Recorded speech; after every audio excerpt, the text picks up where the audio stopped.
Hello, can you hear me? I can hear you. Can you hear me? Yes, I can now. All right, there we go. Well, hey, we're here to talk about SketchUp today, You got that and right. and pick up kind of on where we left off with our last session. Can you see my SketchUp screen? Yes, I can. Okay, perfect. And so I haven't touched this since the last time we were messing with this. I did go in later and work out the whole parapet piece. Now, when I pull my image up on the right, can you see this on the right? No. All you see is SketchUp? Yeah. Okay, so I have to share multiple. So you could turn off this share and then go back and share your entire screen is what it's labeled. Okay, screen share. Oh, okay, there it is. I'm sorry. Yeah, obviously I haven't done this since the last time. It's all good. Okay, so now I've got that. Now you can see both the SketchUp and the JPEG. Yeah. All right, so we left off last time talking about groups. And I still have all that set up, and we messed a little bit with the brick, just starting to do brick patterning, and Kent Hurley was going to print some stuff for me, but time probably just got the best of him like it does all of us, and he wasn't able to get me by some stuff because I was wanting to see, that stuff that we had worked on with the brick molds, what that truly was going to come out, and if I needed to adjust anything before I got too heavy into the brick surrounds on this model. Well, if he doesn't become available, I have a few other guys who have 3D printers who probably would be interested in seeing. Well, here's the great thing about Kent. He's local to me. Oh, awesome. I mean, he's in Kansas City, Missouri. I literally think his house is like 10 or 15 minutes from my office. No way. Okay, yes. Well then so there it's just a matter of hooking up with him and getting him to print some things when it works out, so I can kind of see and plow ahead with this. But I've been talking to Kent about getting him on the show too, but carry on. Okay.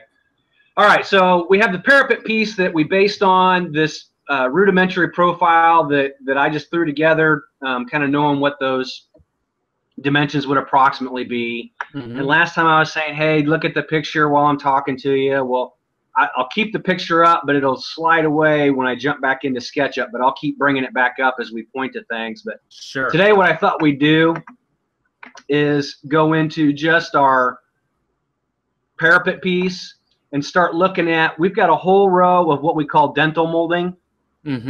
That's in here, that's a detail. We have these little decorative nubs that are details, and then we've got some recesses that are all details in here too. And all of that is real simple and easy to model if you keep things within a simple geometry. So part of the layout with the dimensions helps us get that with, I like to keep things in dimensions of 4s if possible. Yeah. Most of the times. Okay, so if I come over and I start, this was 1 foot is what we have to work with. So let's start with our recesses in here. Okay, so I'm gonna grab that one and I'm gonna come off 2 inches, grab this one here, 2 inches. And what I'm doing is I'm kind of setting a boundary around the outside of this particular level of the parapet to give me guidelines for these recesses. Okay. As I zoom in here, I can kind of see it looks like there's one in the middle, and maybe there's one here, and there's a smaller one here. It's really very difficult to see exactly how many there are. So what I'm going to do for the sake of this model is I'm just going to do some that symmetrically line up with the facade itself. Model is licensed. You've got the floor. Again, I'm not going to get carried away with that. So 2 inches there. We'll go ahead and just for right now, it'll let me. Just to pull 2 inches off each side. Just now I've got, a boundary around the whole thing. Okay, now what I want to do is I do have these lines down here. Remember how we laid all that out? Yeah. And they were set dimensions. That was 4 feet, and let's see, these were 2'8". So I'm going to come over here, and because I want some of these indentions to line up right on the centers of these, So 4 feet, 3'8". Come on, grab it. Come on, grab it. Not gonna do it for me. Why? There we go. Okay, and then I'm gonna draw a rectangle in that. I'm just setting up construction lines for right now. Yeah. Okay, I'm not doing any modeling or anything at this point. Mm-hmm. Okay, and now these were 8 inches. Oops.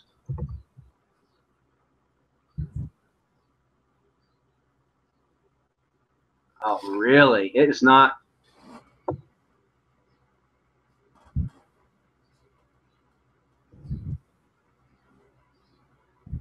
So when you're grabbing these lines, you're punching 8 in, and it's translating it to 8-inch, and then. Yes. I forget. I'm supposed to be providing instructional information as we go here. It's okay. These people are supposed to go through part 1, part 2, part 3. Yeah. What I'm doing is I'm grabbing the line, and in the bottom right-hand corner you have the little length tab. Yeah. I'm just typing it in because by default it automatically types in, and the default is inches. Yeah. And if you want, you can type like 1 foot, 1, and then the foot sign, and the number of inches. But instead of 2'8", I'm just hitting 32 inches. Yeah. Okay, and then 8, and I'm giving myself the guidelines to start setting all this stuff up. You put an extra 8-inch on the end. Oh, I did, didn't I? So I just take that. That's why I have people that are watching as part of the instruction. When you catch the errors, that means I'm doing a great job providing instruction. How's that? Okay, so now I have 3 here. I have 4 feet out here. Actually, if I offsetted that 8 and went 32, I'd be pretty close to having 5 equal. Mm-hmm. So I am going to go ahead and do that just for the sake of the construction lines. Mm-hmm. And then I'll know I have 5 equal. Is really not wanting to grab these lines from me today. So there's that one. Is it because the space is so short? No, I think it has to do with as soon as I draw an entity like a rectangle or a line, it doesn't want to grab from that line of a rectangle for some reason. If I hit right on a grip point like a midpoint or an end, I got to find the in-between like that little red box. Yeah. And then it tends to do a little bit better. So, and I'm using that tape measure toolbar just to grab it. I click on the line, I hit the left button, and then I drag it over. I type 8 in. Okay, so I'm down here, little red box, click, type 32, rectangle button. There. So now, just for the sake of our artistic license, now I've got some areas that are divided into fifths across the front of this facade. If you're only going to deal with the one facade and not create a 3 or 4 sided building, it's a whole lot easier. If I was to turn the corner with this and down this whole side, then I'd work in modules of this 3 that you can kind of see in the picture. Yeah. This module of 3 translates to what we're modeling here. And now keep in mind, everything I'm doing was in the parapet. Yeah. I'm not outside of it, so I can't click on any of those individually. I'm within this group, and that way I'm not messing up any of the rest of my model. Okay. Just want you to notice that even when this is all 3-dimensional and I'm drawing in this, you can still do push and pull. Okay, and it will limit it. You'll be able to see to right there, which is the first line. It's always going to default in a limit to something that you've drawn within the model. Okay, so I stopped it there, but now I can grab it again, go further, but I don't want to do that. So I'm just pointing that out that, hey, you can still do all that manipulation. Say you want to change something, because we're going to do that once we get up here, and we're getting ready to do that into here. Yeah. Now, the one thing that I didn't take into account when I built this last time was the thickness of this piece right here and how it would print in Shapeways. Because right now I set this is the minimum thickness that I can print successfully. Yeah. But I'm getting ready to push and pull within that, which is going to create their little errors in their checklist. Uh-huh. So in theory, what we would do, well, I'll just do it. We're going to get out of that, and we're going to change our masonry layer, and we're going to drop this down to the bottom. Oh wow. Of our parapet, and now I'm going to take the parapet, get back into that group, and I'm going to thicken that up to the thickness of our wall. Right on. Okay, so now I've got the extra thickness here to work with, and now I've got one piece here and one piece here. In the grand scheme of things, it made it a whole lot easier on the Shapeways check system. Yeah. And here becomes your glue joint if you want to build this model in separate pieces. Yeah. Okay. So now what I'm going to do is I'm just going to come in, back to my image real quick. Have no idea what the detail is in these. So this is where, again, you get to pick what you want to do. Mm-hmm. I'm going to say, well, they probably, it's out of wood, so I come up here to my tools, to my offset. I'm going to grab, you'll see on the edge, it's recognized this rectangle. Mm-hmm. Okay, if I come up here, it'll recognize the larger rectangle around the whole piece. Yeah. I'm over here, I'm going to offset this an inch. Oh, cool. Just to give myself a little bit of extra relief. And I'm going to do all these at the same time just for the ease of working within the groups of commands. Because if I click on it while I'm kind of active in the command, it just saves time. Yeah, yeah. So now I'm going to go to push pull, and I highlight the area that I want to push. I click on it. I'm going to push it in. We're going to say 2. That went in. Now I grab this outside area. I want to push it in. We'll just say 1. Okay, so now we've created some 3-dimensional relief. Yes. Real fast on the front of this facade. You know, Yeah. The goal is fast. If you're going to work in SketchUp and try and, for those guys that are out there like Kent, and I guess maybe Ed's probably printing stuff on Shapeways and selling it too. Kent's doing a fantastic job with his machinery stuff, and you got to be able to be somewhat quick, or you're going to be kicking yourself and not making money. Yes. I'm just doing it because I thought it'd be cool to embark down this path with you, and you know, like I said, if we end up printing this out and seeing how it all tests out through the FUD product, I'm finding the white strong and flexible isn't nearly as good as I thought it was going to be. It's beginning to be old school. Yeah, and some of the stuff I originally did, like bar stools and benches, people have bought, and now I got like this 50-50 mixed review of it not printing successfully. And yeah, mine came out fine, but that was just mine. Uh-huh. Well, so, expectations are being raised every year. Yeah, because of FUD, like it should be. Yeah, yeah. And so I just need to say, you know what, I don't deal with any of the cheap stuff. If I'm going to do modeling, I only do FUD. And what is it? FXD is the other one now. Mm-hmm, mm-hmm. So now I've got a nice detailed wood parapet with millworks and moldings that at this scale, there's no sense in beveling and curving these edges. I mean, for crying out loud, by the time you put a coat of paint on it, you've already rounded the edge. Yeah, yeah. So that, from my perspective, adds a nice level of relief and detail to a flat area of a parapet.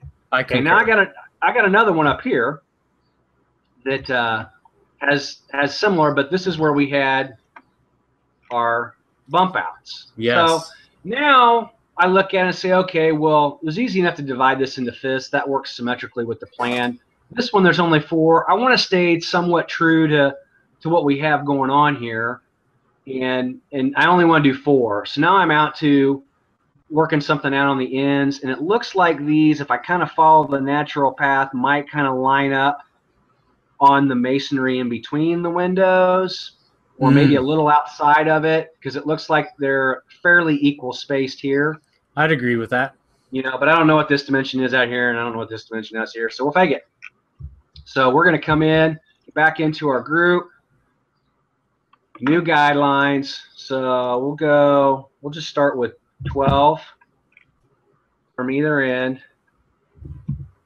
I'm going to go ahead and erase some of these others that were from the other one. We don't need those anymore. It starts to get confusing. Yeah. And for those that don't do SketchUp, I don't want it any more confusing than it already is. Okay, so then I've got, let's see what my distance is between these two, just so that I can try and be somewhat 15'4". So I have 3 equal spaces of 15'4". So what is that? 5 feet, 1 and something inches. But we're not going to get that technical. We're just going to go 5 feet.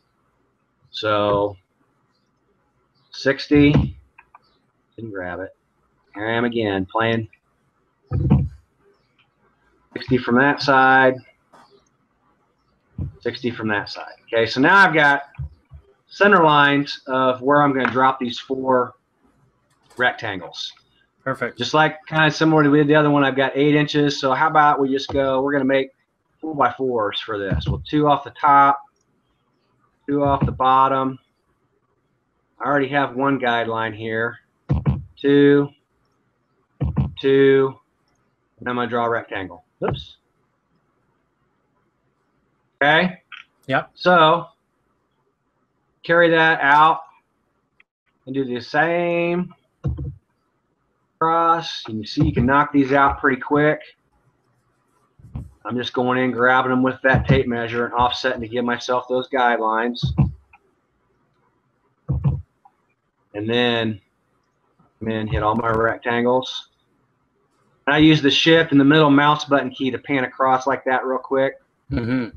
Okay, so now I've got my 4 detail accents up top. Okay? Yeah. Grab my push-pull there. Let's make these 2 inches because we're going to add a little bit extra to these for some relief again. That one didn't come out 2. Try it again, 2. That does not. It doesn't look like it, but it's 2. We trust the computer when we're in doubt. Perspective is what makes it look weird, eh? Yeah. All right, so now I've got the base concrete. Well, that looks kind of big and bulky, right? Well, let's go back and use our tools, our offset command. Now we're out here at this face. We'll offset that. We'll just call it a 1/2 inch. Go back to our push-pull, and we'll push that in. Let's say 0.75, 3/4 of an inch. It doesn't need to go all the way in. So see, now we just added a little bit of relief that you'll be able to pick up. That looks awesome. In the FUD. And if we do the same with the rest of these, what did I say, 1/2 inch, 1/2 inch across all these. And again, I kind of point to the middle of these box, and then automatically that red box is grabbing the outside edge, type 0.5. Push pull, grabbing, waiting for the highlighted box, 0.75. 0.75. Oh, I got one more. 0.75. Now, folks, you have the parapet to what we are affectionately calling the fake Ghostbusters building. And is it perfect? No. Okay, but how long have we spent here? 15 minutes maybe? Yeah. And we have a parapet design that you can drop on top of any building. Yeah, exactly. The way I just set this up as a block, I can export this group out and tie it into several. And that's kind of where I was going to go with kind of the next 5-10 minutes here and keep the segments short. But I'll just take this and select it, edit, copy, and then I'll go edit, paste in place. Now the reason I've made a habit of paste in place is architecturally I get pretty anal with how things are moving around. I don't like to just try and copy, paste, and guess. When it's pasted in place, I have 2 exact duplicate copies, or 1 duplicate copy on top of the original right here. I grab my move button, I come in here to an exact point, and then I'll zoom back out, and I'll move it on an axis that's in line, so that when I get into setting this up for shapeways, I have things lined up to just create a sprue that connects them all together to keep my box as small as, because you have to deal with the maximum size on each one. Yeah. With what each FXD is even worse on how much you can print, but So then if I grab this, I'm going to go flip along. And sometimes I have to guess because I wasn't paying attention. I think it's the red. Nope. Oops. Yeah, don't ignore the error. Oh, come on. There. Okay. Flip along, group screen, flips it to the other side. Now I've got continue on. I have a family thing here. So. All right, I'll keep going and I'll keep chatting and you're just gonna have to catch up. Okay, good. All right, so what I'm gonna do here is now that I have this parapet style A on this side, we're just gonna create a little bit of a different style here. And I don't particularly care to have this as an option, so we're gonna get rid of these by using the push-pull, grabbing them, going back to flush. And then I will select the rectangles or the lines independently and delete them so that I'm not destroying the geometry of the model per se, but I'm keeping the geometry intact because I'm going to do a different parapet on this side. See if I just grab this and delete it. It worked. So I spoke against my own understanding here. So you just grab them. I circled around them from left to right, highlight them, and deleted them. So now on the top here, we went 2 inches in. I'm going to go ahead and set up a couple more lines here. And we'll just go 2 inches on this one, 2 inches on this one. I want to have a nice big, deep reveal on this parapet as you're modeling here. And we're going to set that in 2 inches. Now I've got a pretty good sized detail up top that that you can add as an accent color in your model if you wanted to. I think we'll even, let's go ahead and we're going to add another inch to that, another inch to that. Give it even a little bit more depth up top. Then I'm going to come in on these, and I kind of like this pattern, goes well with what's established, but I want to break it up just a little bit more. So I'm going to come in and use the midpoint here and just divide this in a little bit more than half. I've got 8 inches in between here, so we're going to go 4. So we'll offset this 2 and this 2 so that the geometry in and of itself is consistent with the dimensions we've been working with as a whole on the model. Take that, and now I can select that. I'm just going to push-pull that and bring that out flush. So now I've taken what was an overall. But you had to trace that to be able to pull it out, though. Yeah, well, what I did was I'm just setting up. I like to work with construction lines because it's going to snap to the midpoint. Yeah. You know, so I mean, you can draw this a couple different ways. I mean, I'm using construction lines to offset. Yeah. 2 inches to each side, and then the last one I did with the line tool. While I'm selecting that line, erasing it. This time I'll just draw a rectangle, kind of like I was doing with the others. There to there. You can use lines and just draw straight down along your guidelines. No, it becomes real instead of a marking. Yeah, so what you can see here is I've deleted the bumps up top. I've created an extra recess in the bottom here. And again, this isn't taking too long. You just have to be willing to get in here and mess around with a few things and test what you like. I mean, I do this every day as an architect. I'm always, you know, design is a never-ending process for me, and I'm always, you know, doing things like this. Well, maybe if I move it 2 inches, maybe if I move it 4, well, no, I don't like that at all. So we just erase it, and it's a constant process of drawing, erasing, modeling, sketching, you know. And so in this particular case, it's all those things applied to a fake model that has already been built in the real world that we're looking at. Okay, well, how to create, you know, a storefront prototype for the model railroad and structures industry. Did you like that logo I sent over to you? Yeah, I did. Yeah.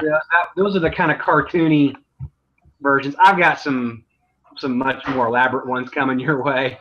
Oh, really? But awesome. I was just kicking that around last night. It's kind of like that old school cartoon. Yeah, exactly. You can fun see logo, but if you could animate it coming in and out and stuff like that, could be like an old cartoon. Yeah.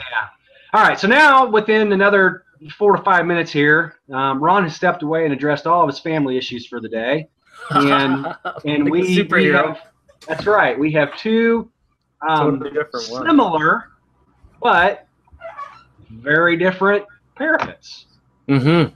And it's just a matter of going in and doing something on the modeling side that can be printed, and that's where we just need to run some of these through Shapeways and see how much the 3D print detail starts coming out. These actually should come out really nice in the FUD product. Yeah, it's when we get down to the brick level. Anytime we're dealing with less than 3/4 of an inch in real scale, once I scale all that down to HO scale, I think that's where Kent was saying, hey, I'm not so sure you're going to be able to get all this stuff to print. So I may send these over to him. I think he has to remodel them, and that's why he maybe hasn't gotten back with me.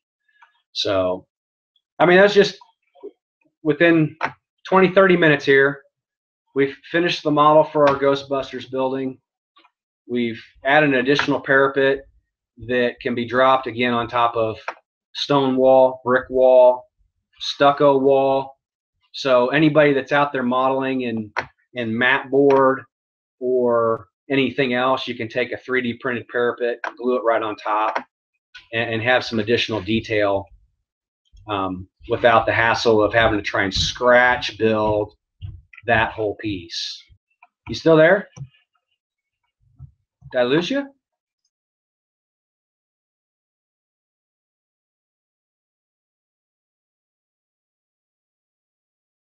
All right, you there? Yeah. Man, I don't know what happened. My son just got home, so so did the lights flicker in your house and the whole earth shake? No, sun's shining. It's beautiful. Let's next week. Let's tackle the storefront. Awesome. And I'll see if I can touch base with Kent in the meantime and figure out how much relief we need to realistically be looking at for these bricks before we start plowing through all the brick layout, because the surrounds are going to take a little bit of time. Sure. And I want to have walked through it once before I do the modeling session, because that one could potentially be 30 to 45 minutes. And what I may try and do is put together a couple of pieces on that, so that we're not trying to model the entire thing from scratch, start to finish in a video, but I can say, okay, here's step one, do a little bit of the modeling, and then show, 2 pieces of that put together. Here's step 2, here's step 3, to try and condense it down. Because I've watched, I think almost all of the videos you've posted up, and this is great content for a few people. But for people that have absolutely no interest, I think I'm looking at about a 10 to 15 minute attention span probably to explain to them where this side of our hobby is potentially taking us. Yes, on one hand, but on the other hand, they can pause it and rewind it. It's not like they can pause and rewind and jump to different sections and stuff like that. People who are really interested in getting involved with this, they're going to be using this stuff the way they want to. Right. It's all free, so. Exactly. Yeah, so thanks for coming on. I'm going to hook us up with Nick about those windows. He says that he wants to do a hangout with you and talk about things. Cool.